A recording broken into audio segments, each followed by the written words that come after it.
cosa que ocurra ahora mismo en España, incluso fuera de España, tarda apenas unos minutos en convertirse en arma arrojadiza. Eso no pasa por casualidad, pasa porque hay gente adicta a la bronca, que la fomenta, que la cultiva y que hace de la bronca su manera de hacer política. Por ejemplo no, y como uno de los principales referentes, la presidenta de la Comunidad de Madrid, Isabel Díaz Ayuso, que ya sé que dice barbaridades cada 2 minutos para que se hable de ella. Aquí no solemos hacerle mucho caso, ya lo sé, pero a veces, incluso sabiendo eso, que es un poco trampa, pues no está mal tampoco recoger y comentar algo de lo que haya dicho. Hoy, en fin, estaremos todos de acuerdo, la noticia del día, o una de las grandes noticias del día, es la denuncia de 2 mujeres por agresión sexual contra Julio Iglesias. Es un asunto muy serio, ¿eh? Es además el fruto de una investigación periodística de 3 años, no es nada que parezca cogido con pinzas, de hecho la Fiscalía ya está investigando alguna de esas denuncias, y en cuanto el diario.es ha publicado hoy los detalles de la historia, con testimonios muy tremendos de las propias mujeres, que luego escucharemos, bueno, pues ha habido, como es obvio, un montón de reacciones, ¿no? Incluso algún partido ha pedido que se le retiren a Julio Iglesias distinciones como la de ser hijo predilecto de la ciudad de Madrid o la medalla de oro de la Comunidad, que nos puede parecer bien, mal o tal vez precipitado, prematuro, no lo sé, me da igual. Insisto que el tema es muy grave, pero claro, y ahí voy con la última de Ayuso, que ha dicho: las mujeres violadas están en Irán con el silencio cómplice de la ultraizquierda. Para añadir después, y Madrid no va a contribuir al desprestigio del cantante, del artista más universal que tiene España. Que dices, bueno, empezando por lo último, depende, ¿no? Quiero decir, Julio Iglesias ha vendido más de 300 millones de discos, pero si se demuestra que ha sido un agresor sexual, pues igual hay que replantear alguna cosa, digo yo, no sé. Y además, joder, ¿qué pinta aquí lo de las mujeres de Irán y la ultraizquierda? Porque aquí la estrategia es decirla bien gorda, pero bien gorda, insultar a ser posible, hacer el máximo ruido y mantener prietas las filas contra alguien, en este caso contra los rojos, ¿no? Es verdad que Abascal ha ido todavía más lejos al afirmar que toda esta historia es una cortina de humo del gobierno, que sería para descojonarse de la risa si no fuera tan serio el intento de esta gente por crear un clima irrespirable de bronca y de confrontación con todo lo que se mueve. En fin, ya lo siento, pero hoy al abrir la ventana, algo que siempre hacemos con música incorporada, hoy sí o sí toca, y que cada uno piense lo que quiera, hoy toca escuchar un poquito esta canción. Confieso que a veces soy cuerdo y a veces loco, y amo así la vida y tomo de todo un poco. Me gustan las mujeres, me gusta el vino, y si tengo que olvidarlas me voy olvido. Mujeres en mi vida hubo que me quisieron, pero he de confesar que otras también me hirieron. Pero de cada momento que yo he vivido, saqué sin perjudicar el mejor partido. Y es que yo amo la vida y amo el amor.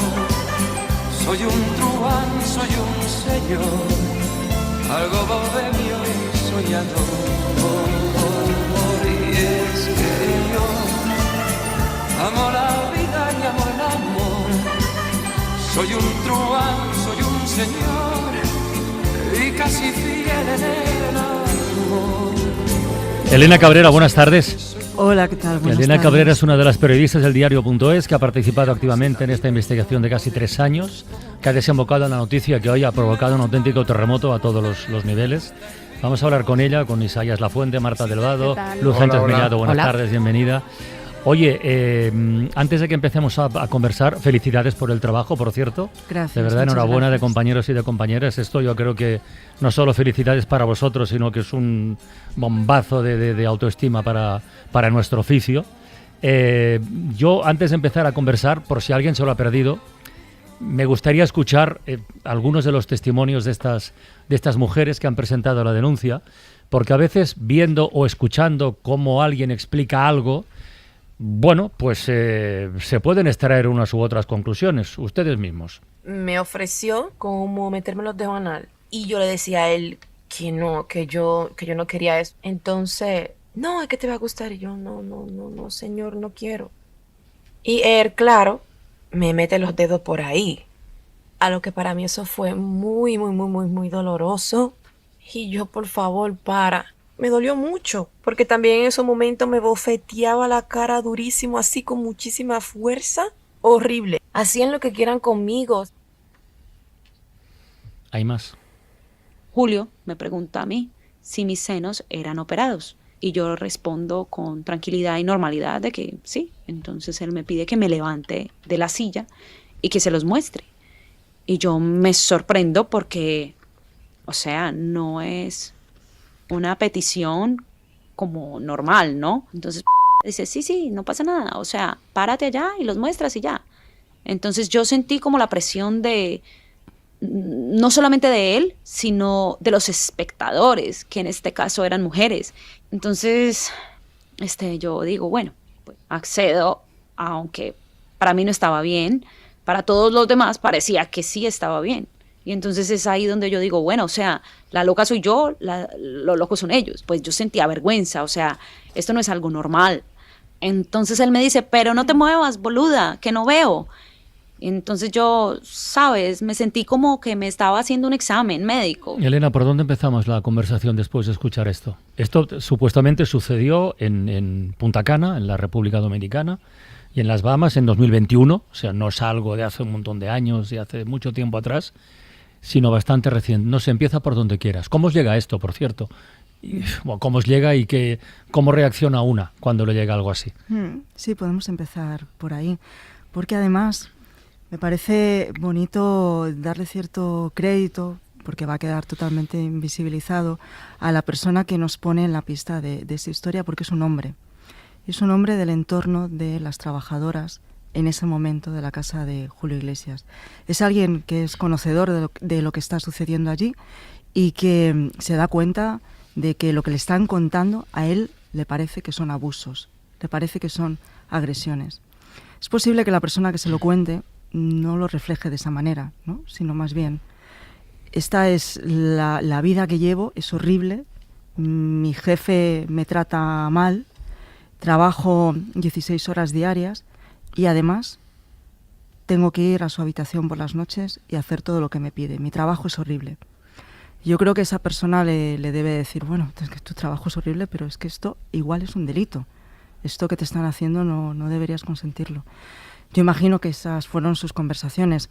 Y a mí lo que me llega a nosotros en el diario es un mensaje de alguien que se ha fijado en el trabajo que estábamos haciendo y que cree que en nuestras manos estas personas, estas mujeres, pueden encontrar una vía de acceder a la justicia. Porque Punta Cana está en República Dominicana. Uh-huh.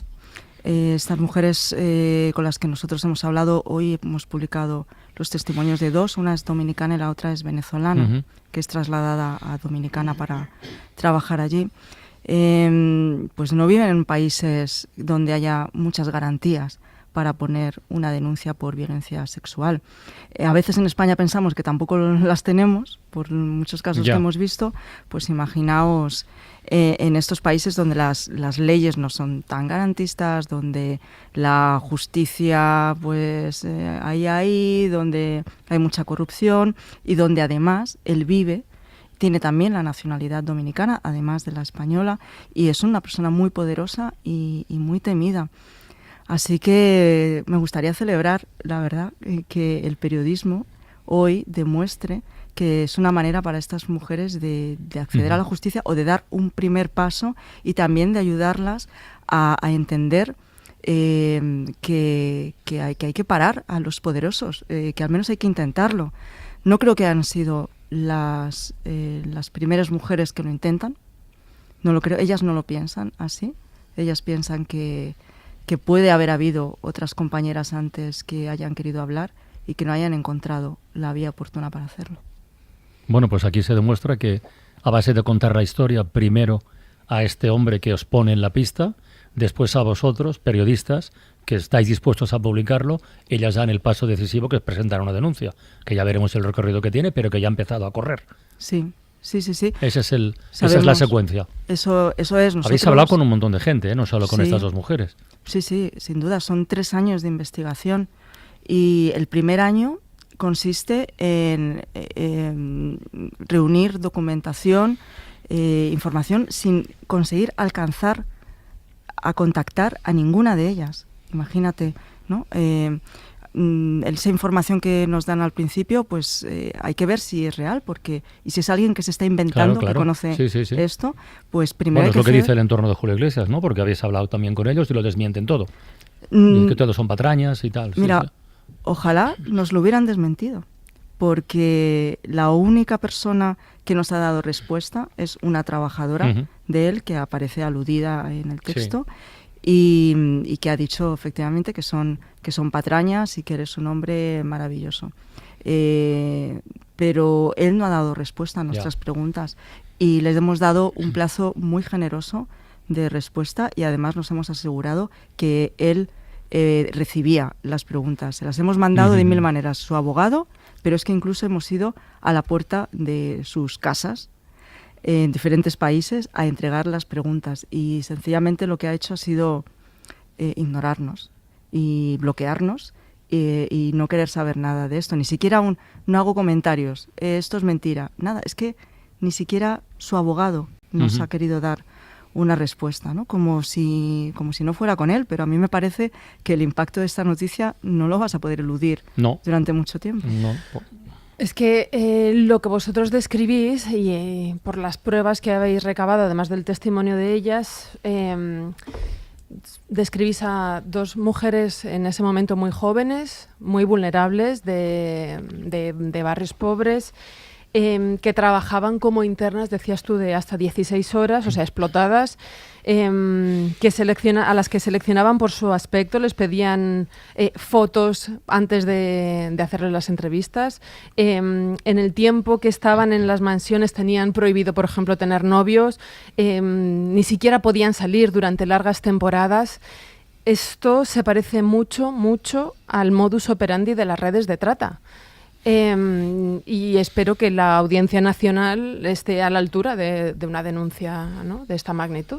Eso pienso yo. Nosotros a lo largo del día de hoy hemos contado que efectivamente la Fiscalía tiene esta denuncia en sus manos, y entiendo que está haciendo prediligencias, supongo, para ver qué es lo que pasa aquí. Estas mujeres, representadas por las abogadas de una organización internacional muy potente en cuestión de derechos de las mujeres, que es Women's Link, las representa y ha presentado una denuncia en la Fiscalía. El 5 de enero. Sí, el de la Audiencia Nacional. Y bueno, lo que hace esta denuncia es contar unos hechos, ¿no?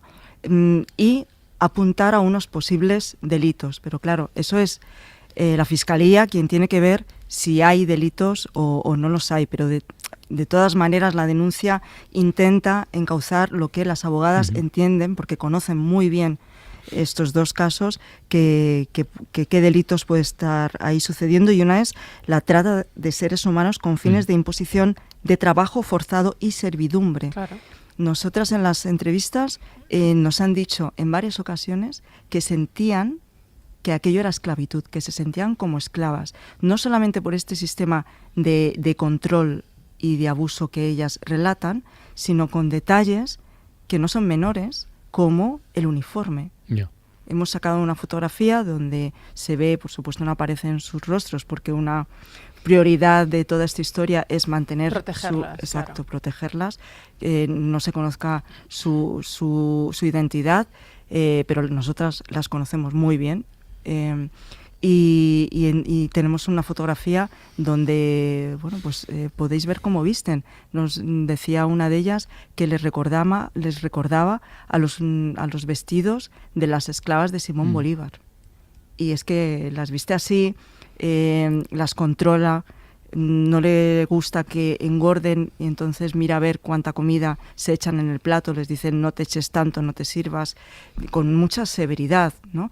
Incluso las pesa en algunos casos para ver que siguen siendo flacas, que es como supuestamente a él le gusta. Una de las mujeres a las que hemos entrevistado nos contaba que sin previo aviso le decía dame el móvil, y se lo revisaba, porque como en la casa hay unas normas como por ejemplo que no deben tener novio, que no deben hacer fotografías dentro de la casa, que yo creo que eso se puede entender como algo normal, ¿no? Sí, de la privacidad, sí. Claro, pero él no se fiaba. Entonces, por si acaso, y sin más, decía, dame el móvil, y miraba las galerías de fotos a ver si era verdad, pero claro, a la vez estaba accediendo a información personal de estas mujeres, o lo que es aún probablemente más grave, sus conversaciones de WhatsApp, porque ahí ya no es que estuviera mirando si le había hecho fotos a su casa, sino que estaba viendo con quién hablaba, y ya advertidas de que no debían tener novio porque, según ellas, al señor, que es como le llaman, no le gusta que sus empleadas tengan novio. Bueno, incluso cosas mucho más serias. Voy a su habitación y me dice, ay, ¿cómo está? Que me pusiera como unas bufandas aquí y una bufanda aquí para verme como una hawaiana. Cuando me estaba poniendo las cosas hawaianas, ella me dijo, finge, si tú no quieres que yo te toque tu parte, ponte la mano ahí. Él entra y él se acuesta. Nunca se quitaba la camisa, siempre era de ahí para allá en cuero, sin pantalones. Ahí comienzan las cosas, hicieron lo que hicieron. Y yo me quedé dormida y no recuerdo más. Quedé inconsciente, estaba borracha. Yo caí sin darme cuenta. Parece, por lo que está describiendo, pues que son unas empleadas de hogar con derecho a todo tipo de acceso por parte de su patrón, en este caso casi su amo. Están describiendo una especie de esclavitud entre laboral y sexual. Cuando os llega esta historia y después de las entrevistas, claro, la reacción hoy a la publicación y a la exclusiva del diario.es ha sido polarizada, como no podría ser de otra forma en este momento en el que todo se polariza, ¿no? Pero una de las cuestiones que arguyen los que no se creen esta historia o la ponen en tela de juicio, nunca mejor dicho, es que ¿por qué resistían? ¿Qué os han dicho ellas? Hemos hablado bastante de eso, porque además a ellas les preocupaba que cuando la historia fuera pública no las creyeran. Yo creo que esa era su principal preocupación, junto con la posibilidad de ser identificadas y que eso afectara mucho a su vida, pero sobre todo que no las creyeran y dijeran, las cuestionaran, ¿no? ¿Por qué no te defendiste? ¿Por qué no le dijiste que no? ¿Por qué no te fuiste de ahí de inmediato?